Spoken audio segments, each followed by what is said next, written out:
မြို့သားမြို့ပေါ်မှာမူရဲတောက်စားပြီးပြန်လာသည့်စစ်သားများကိုတိုက်ခိုက်မှု3ဦးသေဆုံးရေးမြို့နယ်တို့လည်းစစ်တပ်စစ်ကြောင်းကိုဒရုန်းဖလင်ဘုံကျဲတိုက်ခိုက်မလာနေဆိုင်ဟာရဲ့မန္တလေးတိုင်းငန်းစော်မြို့နယ်မြို့သားမြို့ပေါ်မှာမူရဲတောက်စားပြီးပြန်လာသည့်အချမ်းဖက်စစ်သားများကိုတိုက်ခိုက်ရာ3ဦးသေဆုံးခဲ့ကြောင်း Youth of Mandalay အဖွဲ့မှတာဝန်ရှိသူကရန်ကုန်ခေတ်သစ်သတင်းဌာနထံသို့ပြောဆိုသည်မလ23ရက်နေ့နနက်10:00နာရီခန့်တွင်ငန်းစော်မြို့နယ်ကျွဲစင်ရွာတွင်တပ်ဆွဲထားသောအကြမ်းဖက်စစ်သားများသည်မြို့သားမြို့ပေါ်မှအရက်တေစာတောက်စားပြီးပြန်လာစဉ်မြို့သားမြို့နှင့်ကျွဲစင်ရွာလမ်းပိုင်းတွင်တော်လှန်ရေးတပ်ဖွဲ့များကကြားဖြတ်တိုက်ခိုက်ခဲ့ခြင်းဖြစ်ကြောင်းသိရသည်ထိုတိုက်ခိုက်မှုအတွင်အကြမ်းဖက်စစ်တပ်ပတ်မှ3ဦးသေဆုံးကထိခိုက်ဒဏ်ရာရရှိသူများလည်းရှိကြောင်းတိုက်ခိုက်မှုပြုလုပ်ပြီးနောက်တော်လှန်ရေးတပ်ဖွဲ့ဝင်များအထီးအခိုက်မရှိပြန်လည်ဆုတ်ခွာနိုင်ခဲ့ကြောင်းသိရှိရသည်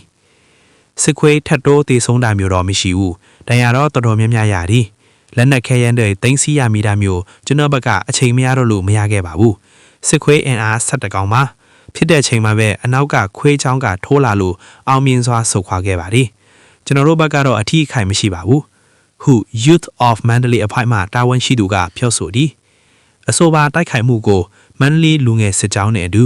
မြင်းချန် Black Tiger MBDမြင်းချန်ခရိုင်အမှတ်9တရင်နှင့်ငန်းစော်မြို့နယ်ပကဖအဖွဲ့တို့ကပူးပေါင်းဆောင်ရွက်ခဲ့ကြောင်းသိရသည်အလားတူမွန်ပြည်နယ်ရေးမြို့နယ်ရှိကျေးရွာများကိုစစ်ကြောင်းထိုးလာသောအကြမ်းဖက်စစ်တပ်ကိုလည်းတော်လှန်ရေးတပ်ဖွဲ့များကဒရုန်းဖြင့်ဘုံကျဲတိုက်ခိုက်ရာစစ်သားများထိခိုက်ဒေဆုံးကိုရှိနိုင်ကြောင်း Monster Revolutionary Force MSRF မှပြောရေးဆိုခွင့်ရှိသူမိတလညံကရန်ကုန်ခေတ်သစ်သတင်းဌာနထံသို့ပြောဆိုသည်မလာ23ရက်နေ့နနက်10:00နာရီခန့်တွင်ရေးမြို့နယ်ဘုရားကောင်းကျေးရွာတွင်အထိုင်ချနေသောအကြမ်းဖက်စစ်တပ်စစ်ကြောင်းကိုတော်လှန်ရေးတပ်ဖွဲ့များကဒရုန်းဖြင့်ဘုံကောင်း6လုံးကျဲချတိုက်ခိုက်ခဲ့ရာစစ်တပ်ဘက်မှအရာရှိတအုပ်ပြင်းထန်ထိခိုက်ဒဏ်ရာရရှိခဲ့ကြောင်းမလာ29ရက်နေ့တွင်လည်းအောင်တပြေးရွာကိုစစ်ကြောင်းထိုးဝင်ရောက်လာသောအကြမ်းဖက်စစ်တပ်နှင့်တော်လှန်ရေးတပ်ဖွဲ့များထိတွေ့တိုက်ပွဲဖြစ်ပွားခဲ့ကြောင်းထို့ပြင်မလာ20နှစ်21ရက်နေ့တို့တွင်လည်းစစ်တပ်စစ်ကြောင်းကိုဒရုန်းဖြင့်ဘုံကောင်း7လုံးထပ်မံကျဲချတိုက်ခိုက်ခဲ့ကြောင်းသိရသည်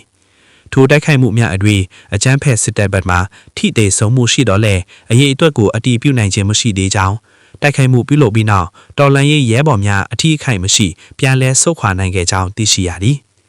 စစ်ခွေးဒေစာရင်ကတော့စုံစမ်းနေဆဲပါတေချာမသိရသေးပါဘူးထိခိုက်ဒဏ်ရာရရှိတဲ့အရာရှိကပုံမှုအဆင့်ရှိပါတယ်စစ်ခွေးဒီဘက်ကတော်တော်များများထိခိုက်ဒဏ်ရာရတယ်ထိခိုက်သေးဆုံးမှုရှိနိုင်တယ်